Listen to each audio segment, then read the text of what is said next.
예, 안녕하세요. 학생 여러분. 최근에 여러분들 성격 검사 하셨죠? 여러분 지금부터 여러분의 성격은 어떤 특성을 가지고 있고 성격이 무엇인지, 그리고 여러분들이 한 성격 검사를 어떻게 해석하는지를 구체적으로 한번 살펴보도록 하겠습니다. 자, 성격 이 검사의 목적은 무엇이고, 그 다음에 어떤 용도로 우리가 제작되어 있는지, 특히 이 목적에 알맞게 우리가 사용해야 제대로 된 우리를 파악할 수 있겠죠. 성격이라는 것은 여러분도 성격을 가지고 있고 옆에 있는 친구도 성격을 다 가지고 있습니다. 우리는 사람이 가지고 있는 페르소나, 가면처럼 우리가 어떤 사회적 역할, 그 다음에 그 개인이 가지고 있는 어떤 독특한 내적, 외적인 특성을 우리는 성격이라고 합니다. 그러면 여기서 이 독특한 내적, 외적 특성이라 할 때 가장 중요한 게 뭘까요? 하나의 일관된 게 나타나는 어떤 성향을 우리는 성격이라고 할 수 있겠죠. 그래서 우리는 이 성격이 우리가 세상의 환경 속에서 적응해 나갈 때 얼마나 일관성을 가지고 독특한 특성, 행동 양식이나 사고 방식이냐, 이것을 이제 성격이라고 할 수 있습니다. 그래서 우리는 성격이 좋다 그러면 어떤 일관된 특성을 가지고 그 사람의 성향을 알 수 있는 거죠. 성격이 나쁘다 그 말은 뭔 말일까요? 그 사람 일관성이 없어서 왔다 갔다 한다는 말이죠. 그래서 옆에 있는 사람이 적응하기가 힘들다라고 얘기할 수 있겠죠. 그래서 우리는 그런 일관된 어떤 독특한 특성을 우리는 하나의 그 성격으로 본다. 그러면 학생들은 여러분들이 이제 학교 현장에서 원하든 원하지 않든 간에 학교라는 환경, 그 다음에 가정이라는 환경, 사회라는 환경에 뭐 하는 거예요? 일관된 어떤 적응 형태를 나타내겠죠. 그게 바로 여러분의 이제 성격이라고 할 수 있습니다. 그래서 우리는 학생과 학교라는 환경 속에서 학생과 학생과의 관계, 그 다음에 학생과 교사의 관계, 이런 관계가 어떻게 이루어지고 있느냐 따라서 우리는 그 사람 성격이 원만하다, 그 사람 성격이 좀 부적응하다, 이렇게 이제 얘기를 할 수 있겠죠. 자, 그러면 이런 성격에 가지고 있는 이런 이 관계 속에서 학교라는 아주 다양한 그 특성, 독특한 특성들을 가지고 있는 여러 사람이 만났습니다. 그래서 그런 여러 사람이 하나의 사회를 구성하고, 학교라는 사회를 구성하고, 그 인간적 상호작용 속에서 우리는 뭐 할까요? 학습이 이루어지고, 그 다음 미래 사회에 내가 성장해가는 사람 됨으로써의 역할을 하게 되겠죠. 그래서 학교라는 것은 공부도 중요하지만 가장 중요한 것은 인간관계의 상호작용이라는 교육적 활동을 통해서 내가 이 사회에 나와서 다른 사람과 어떻게 인간관계에 적응을 해가는가를 토대가 이루어지는 것입니다. 그렇기 때문에 아주 인성교육과 성격에 있어서 매우 중요한 학습장이라고 할 수 있겠죠. 그러므로 본 검사에서는 다른 사람과 구별되게 일관성 있는 이런 성격적 특성을, 또 환경에 적응하는 어떤 이런 독특한 어떤 기제들을 최근에 개발되어 있는 성격의 5요인에 맞추어서 그 사람의 환경에 적응 행동, 그 다음에 자신에 대해서 어떻게 느끼고, 그 다음에 내가 어떻게 행동하는가를 종합적으로 과학적으로 평가하여 여러분의 학교 생활과 그 다음에 가정 생활과 그 다음에 사회생활, 그 다음에 여러분들의 인성, 어떤 교육적 적응 상담에 필요한 기초적 자료를 제공할 목적으로 이 검사는 제작됐습니다.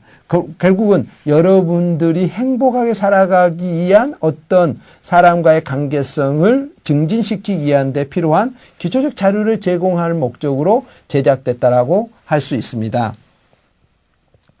자, 그러면 이 검사의 구체적인 내용들을 한번 살펴보도록 하겠습니다.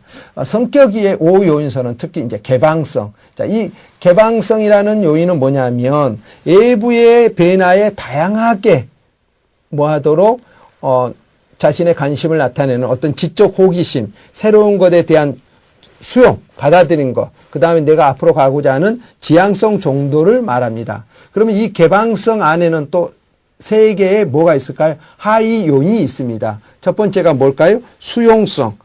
자신이 경험한 것들을 그 다음에 새로운 변화에 대해서 내가 뭐하도록 받아들이려고 하는 어떤 이런 수용성이 어느 정도냐. 그러니까 이 수용성이 없으면 뭐 하겠어요. 있는 그대로 변화가 잘 일어나지 않겠죠. 변화되는 걸 싫어하죠. 그 다음에 이제 창의성. 새로운 것들을 뭐하고 독창적으로 뭐하는 것, 창출해내는 이런 것들. 그러니까 내가 어떤 일에 대해서 아주 독특한 특성을 발휘하는 이런 창의성. 그러니까 내가 수용하고 그래서 내 속에서 뭐하도록 그것을 경험화시켜서 새로운 것을 나타내는 이런 특성. 또 그뿐만 아니라 내가 새로운 것에 대한 어떤 관심, 지적 호기심. 그래서 그것에 대해서 뭐 늘 질문을 하고 그 다음에 그것에 대해서 내가 관심을 가지고 이를 생각하고 좋아하는 이런 특성들이 이제 호기심이라고 할 수 있겠죠. 그래서 이제 이런 개방성이 있는 사람들은 호기심도 있고 외부의 변화를 아주 쉽게 잘 받아들이면서 새로운 것들을 늘 뭐해요? 창출해내는 이런 사람이 이제 개방성이 높은 사람이라고 할 수 있겠죠. 자, 그 다음 이제 두 번째 영역에는 또 뭐가 있을까요? 성실성. 성격에서 매우 중요한 성실성입니다. 그러니까 우리가 일상적인 어떤 생활 속에서 어떤 사회적 규칙이나 규범을 지켜나가려고 할 뿐만 아니라 자신을 목표로 가지고 꾸준히 성장해 나가려는 의지, 책임성 이런 것들이 이제 성실성이죠. 그래서 어떻게 보면 성격에서 가장 중요한 요인으로 작용하는 게 이 성실성이라고 할 수 있습니다. 그래서 이 성실성 안에는 첫째 뭐 할까요? 책임성. 자신이 어떤 것을 기획하고 계획해서 그것을 뭐 하려고 달성하려는 그런 노력, 충실히 끝까지 뭐 하려고 하는 것, 임무를 수행하려고 하는 이런 성실성에 해당되는 게 이제 책임성입니다. 또 이제 규칙성, 일상적인 어떤 규칙을 정하고 규범을 정하고 그것을 뭐 하려고 하고 세심하게 다 지켜내려고 하고 그 다음에 체계적으로 그 다음에 무슨 일이든지 하려고 하고 학교의 작은 규칙도 지켜나가려는 이런 규칙성. 그러니까 이 규칙성은 뭐 하기 위해서 하는 거예요? 너도 지키고 나도 지키면 누가 편해질까요? 내가 편해지겠죠. 이제 이런 의미에서 이제 규칙성이 이제 중요합니다. 또 이제 성실성 안에 중요한 인자가 또 어떤 거냐면 근면성. 자신의 주어진 일에 대해서 꾸준히 일관되게 해 나가려는 하나의 어떤 일관성 정도죠. 그러니까 이런 근면성과 책임성과 자기의 주어진 일을 책임지고 꾸준히 하면서 뭐 하는 거예요? 이 규칙과 규범을 지켜가면서 하려고 하는 게 뭐다? 성실성이다. 그래서 이 성실성이 높은 아이들은 자신의 목표를 가지고 꾸준히 가기 때문에 삶이 행복하고 자신이 하고자 하는 일을 충분히 할 수 있겠죠. 자, 이제 그 다음에 이제 세 번째 영역으로 외향성. 이제 이건 내가 가지고 있는 외적 어떤 에너지죠. 그래서 학교나 가정에서 타인과 상호작용하는 어떤 능동성, 활동성, 지배성, 사회성에 어떤 해당되는 적응 정도를 외향성이라고 할 수 있습니다. 그래서 이 외향성에는 사회성과 활동성. 자, 사회성은 뭐 할까요? 여러 친구들하고 교제하고 그 다음에 그 친구들을 좋아하고 그 친구들하고 원만한 의사소통을 할 수 있는 그런 상호작용하는 능력을 우리는 사회성이라고 한다. 그 다음 이제 활동성은 뭐냐면 활력 있고 힘이 넘치고 아주 적극적으로 에너지 넘치고 융통성 있게 적극적으로 하려고 하는 행동을 우리는 뭐라고 할까? 활동성이라고 할 수 있습니다. 또 이제 뭐 하는 거예요? 타인의 주장, 자신의 주장을 확실히 하고 그 다음에 사회적으로 타인과의 의사상에서 설득하고 그 다음에 그런 지도자의 역할을 가려고 하는 어떤 이런 지배성을 가지고 있다. 그래서 외향성이 높은 아이들은 지배성과 사회성과 활동성 이런 것들이 이제 대체적으로 높은 성향을 가지고 있다라고 할 수 있겠죠. 자, 이제 그 다음에 이제 뭐 할까요? 친화성. 자, 다른 사람의 감정을 인식하고 친화성이라는 것은 일상적인 생활 속에서 타인의 감정과 표정을 뭐하고 의식하고 그 다음에 잘 듣고 그 다음에 그 사람 말을 공감해 주면서 편안하게 하면서 조화로운 관계를 유지하려는 이런 것들이 이제 친화성이라고 할 수 있겠죠. 그래서 타인의 이타적, 타인의 행동을 인정해 주고 타인의 행동을 수용하는 정도, 그 다음에 타인을 신뢰하는 이런 것들이 이제 친화성에 해당된다라고 할 수 있습니다. 그러면 그 안에는 첫째는 이타성이 있습니다. 학교나 가정에서 다른 사람을 배려하고 존중하고 그 사람의 말을 잘 들어주고 공감해 주면서 헌실적으로 봉사하는 이런 특성을 가지고 있는 게 이제 이타성이라고 할 수 있겠죠. 그 다음 이제 간용성은 뭐냐? 타인의 잘못에 대해서 쉽게, 그 다음에 조화롭게 뭐하고 용서하고, 그 다음에, 자신의 의견보다는, 대립보다는 스스로 양보하면서 타인과 상호작용하는 이런 간용성. 그 다음에 마지막으로 뭐예요? 신뢰성. 타인을 믿고 그 사람을 성량하게 보고 있는 그대로를 받아들인 거. 그러니까 우리가 친구 관계라는 게 뭐 때문에 친구 관계일까요? 그러니까 그 친구를 우리가 믿으면 뭐가 되겠어요? 신뢰하게 되겠죠. 그래서 그 사람의 말을 성량하다고 보고 인간을 긍정적으로 보는 이런 신뢰성을 이제 우리는 이타성, 신뢰성, 간용성 이런 것들이 이제 있어야 된다라고 볼 수 있습니다. 자, 이제 그 다음에 또 5요인 중에 신경증. 자, 일상적인 어떤 외부의 자극이 왔을 때 내가 어떤 심리적 안정감이나 허탈감, 비참함 이런 것들이 어느 정도냐 이런 것들이 이제 신경증에 해당되죠. 그래서 우리의 신경증에 이제 가장 대표적인 게 뭐예요? 불안증. 어떤 자극이 왔을 때 불안해지고 초조해지고 긴장되고 두렵고 이런 걱정이 많은 이런 것들이 이제 해당되는 게 이제 불안증에 해당되죠. 그다음 이제 우울증. 쉽게 애로워지고 슬퍼지고 나는 뭔가 하는 게 없어라고 해서 에너지가 대체적으로 낮은 이런 부분들. 이것에 대한 특성들이 이제 어느 정도냐. 그다음에 이제 심약성. 외부의 스트레스에 대해서 내가 어떻게 강한 의지를 가지고 있느냐 아니면 의지력이 낮으냐 이런 심양성 이렇게 이제 해서 이 검사 도구는 5가지 요인에 각각의 3개의 하위 요인이 들어서 15가지 요인들을 여러분들을 뭐하고 있다? 측정하고 있다라고 보시면 되겠습니다. 자, 그 다음에 또 뭐냐. 여러분의 이제 가장 중요한 게 이런 성격과 함께 뭐냐면 여러분들이 이제 학교 현장에서 그 다음에 어떻게 잘 적응하고 있느냐. 그 다음에 부적응 행동. 내가 학교 현장 속에서 어떤 적응하고 그 다음 문제가 어떻게 사태가 왔을 때 내가 즉흥적이고 그 다음에 공격적이고 비합리적인 문제를 성향들을 어느 정도 나타내고 있느냐 이것을 측정하는 게 이제 부적응 행동 성향이라고 할 수 있겠습니다. 그 안에는 뭐냐 반사회성 사회적으로 그 다음에 용납되지 않는 이런 반도덕적이고 반규범적이고 반규칙적인 행동들을 이제 측정하는 게 이제 반사회성 행동이죠. 그래서 이 반사회성 행동은 이제 위기 청소년이나 비행 청소년 이런 규칙을 어기려는 이런 특성들이 어느 정도냐 이걸 이제 측정하도록 돼 있고요. 그 다음에 뭐예요? 충동성. 내가 외부의 자극에 쉽게 흥분하고 욱하면 뭐 하겠어요? 내가 감정 훅 올라오니까 어떡하겠어요? 규칙이 잘 안 지켜지겠죠. 그래서 이런 충동성.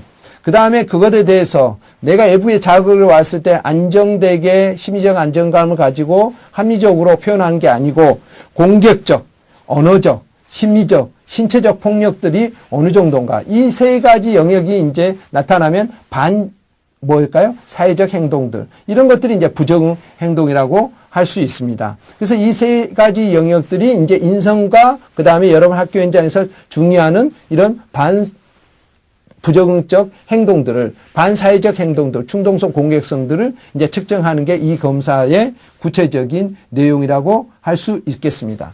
예.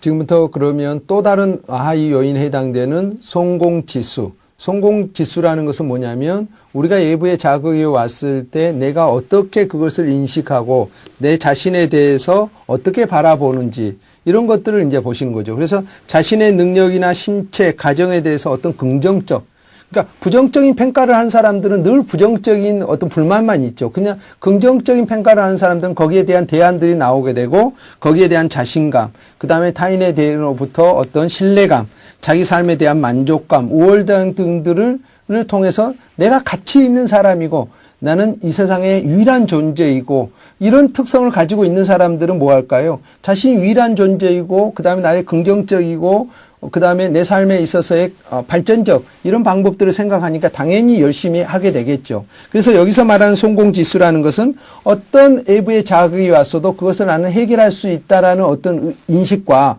그 다음에 그것에 대해서 긍정적인 평가를 하면서 자신의 삶의 가치를 아주 부여하는 이런 성향을 이제 성공지수라고 할 수 있습니다.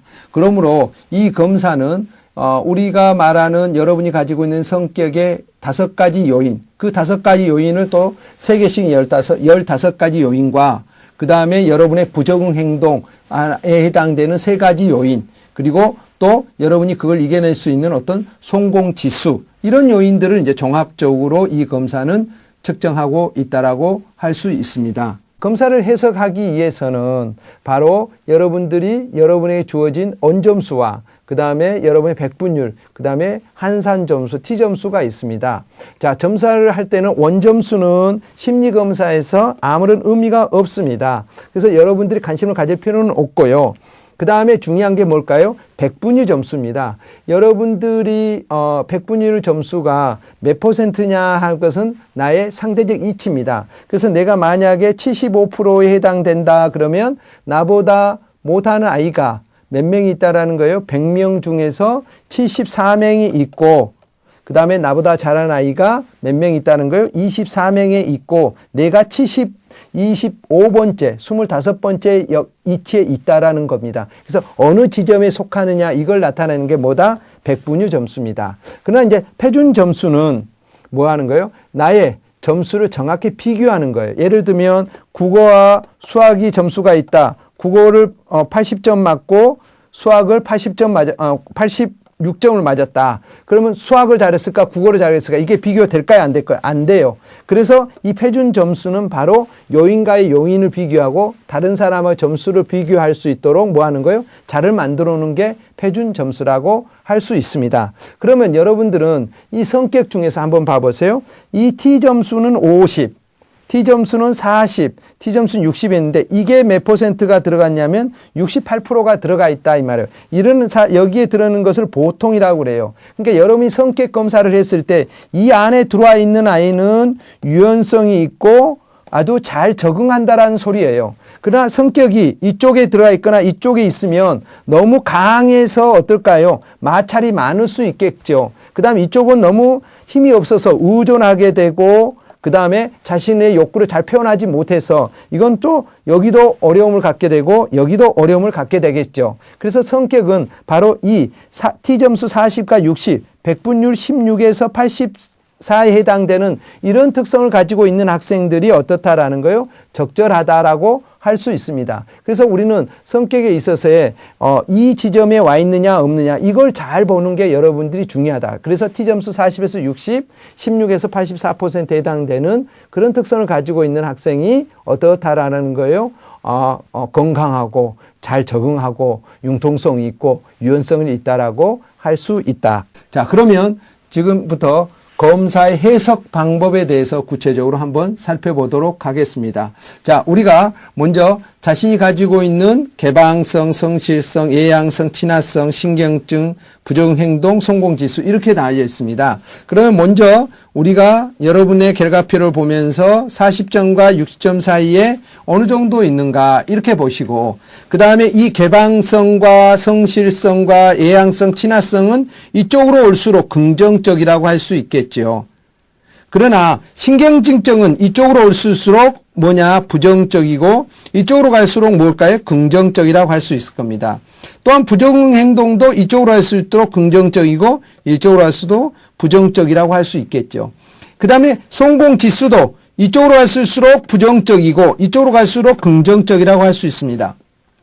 그래서 오늘날에는 내가 원인이 어디에 있는가 나의 가장 미발달되어 있는 것이 어디 있는가 이 부분보다는 내가 가장 잘 발달되어 있는 게 무엇인가 이걸 보는데 여러분들이 관심을 가져달라. 그래서 내가 이 40과 60의 사이에 들어와 있다 그러면 내 성격은 원만하고 좋은 것입니다. 그러나 이 성격이 이쪽에 해당되는 부분이 이쪽으로 낮아 있다 그러면 이건 결핍되어 있고 이것에 대해서는 좀 교육적인 부분이나 치료를 받아야 되고 또 신경자 부정행동이 이쪽에 있다 그러면 이것도 부정적이다. 그래서 이 친구들은 뭐 해야 되니까 신경증이나 부정행동이 강해서 뭐 할 수 있을까? 외부의 스트레스에 쉽게 반응하고 그리고 어떻게 하게 되겠어요? 내가 사회생활이나 학교생활에 적응하는데 어려움을 갖게 됐죠. 또 이 성공지수는 이렇게 이쪽이 있을수록 긍정적이니까 이쪽에 있는 사람일수록 자신감이 결여되어 있고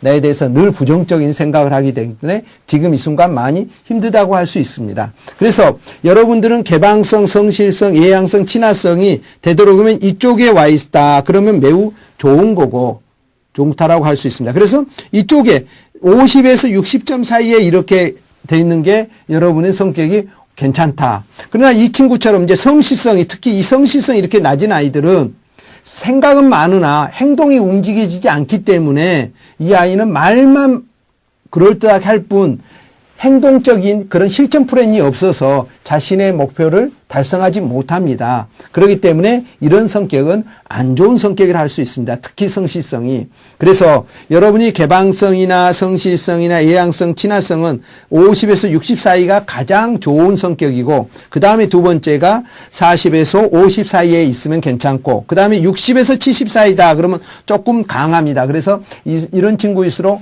좀 업돼 있는 이런 특성들이 있는데 뭐 그렇다 할지라도 에너지가 아주 높은 상태라고 할 수 있겠습니다. 그러나 개방성, 친화성, 그 다음에 예양성이 이쪽으로 아주 낮다 그러면 이 친구는 아주 대체적으로 성격적인 측면에서 어려움을 갖고 있으므로 프로그램이나 집단 상담이나 개인 상담을 통해서 좀 치료를 받는 게 매우 중요할 것 같고요. 그 다음 신경질이나 부정 행동이 여러분들은 이쪽에 와 있으면 가장 좋다라고 할 수 있겠죠. 그래서 적절하게 그거에 대해서 내가 컨트롤할 수 있고 내가 통제할 수 있지만 이쪽으로 와 있다 그러면 외부의 자극에 쉽게 흥분되고 그다음 부정적 행동들을 나타내기는 이런 특성들이라고 할 수 있습니다. 그래서 여러분들은 이 신경적 부정 행동이 이쪽이나 이쪽이 있을 때 긍정적이다. 그다음 여러분들이 이 전체에 대해서 내가 나를 어떻게 생각하고 있는가는 이쪽에 왔을 때 매우 좋고 더 이쪽에 왔을 때 긍정적이라고 할 수 있다. 그래서 자신의 가치를 긍정적으로 보고 있기 때문에 뭐 할까요?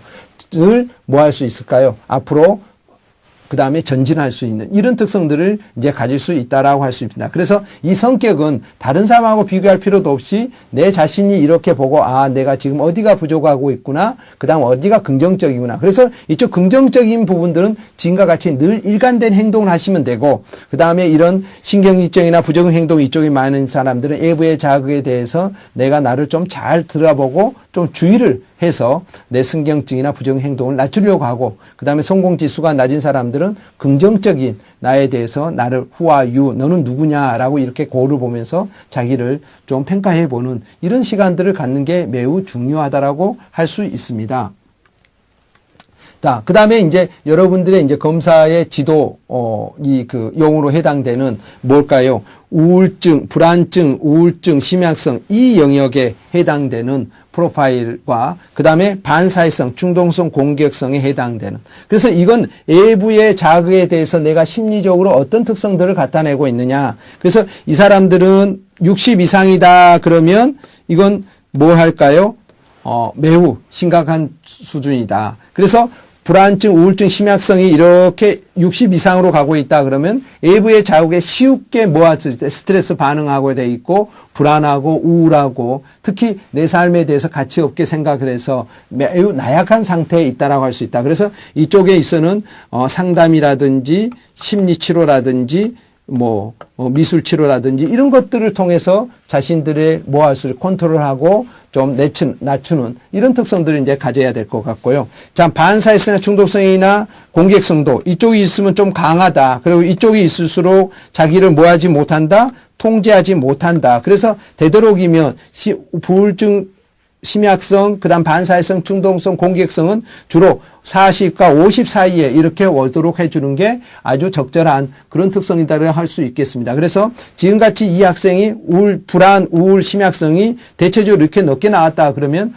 전문 상담교사라든지 아니면 전문 상담사에게 가서 상담이나 심리치료, 미술치료들을 받고 그 다음 반사회성, 충동성, 공격성이 이런 사람들은 외부의 자극에 대해서 자기를 컨트롤할 수 있도록 심호흡이라든지 스톱 멈춰봐, 생각해봐 이런 것들을 적절하게 통해서 뭐 할 수 있도록 해줄까요? 자기를 통제하고 컨트롤하고 그다음에 외부의 자극에 대해서 쉽게 반응하기보다는 한 번 정도 생각하고 반응하는 이런 특성들을 가져주신다라면 여러분들이 학교 현장이나 그다음에 가정에서 부모하고 그다음에 선생님하고 다른 친구하고의 갈등 없이 생활할 수 있을 걸로 봅니다.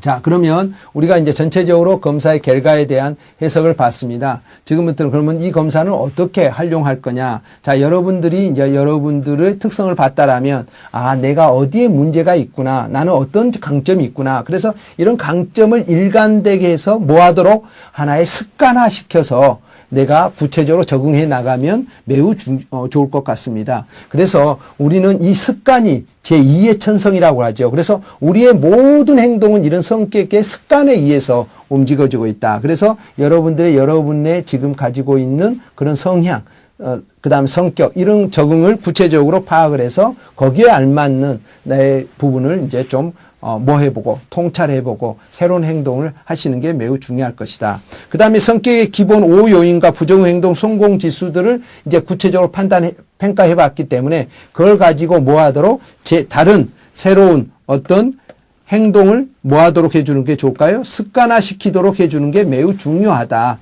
그래서 내가 자신이 통찰했다라고 해서 이 통찰한, 그렇구나라고 끝난 게 아니고 통찰했으니까 이걸 바꿔야 되겠다 그러면 새로운 행동을 뭐 하도록 바꾸고 그것에 대해서 꾸준히 뭐 하도록 나의 습관화가 이루어서 행동화되도록 해주는 게 매우 중요하다라고 할 수 있습니다. 자, 우리가 여러분들의 성격에 대한 부분들을 우리가 구체적으로 살펴봤습니다. 여러분들 저와 여러분의 성격을 본인하고 고생하셨습니다. 오늘 또 좋은 하루, 즐거운 하루 되시기를 바랍니다.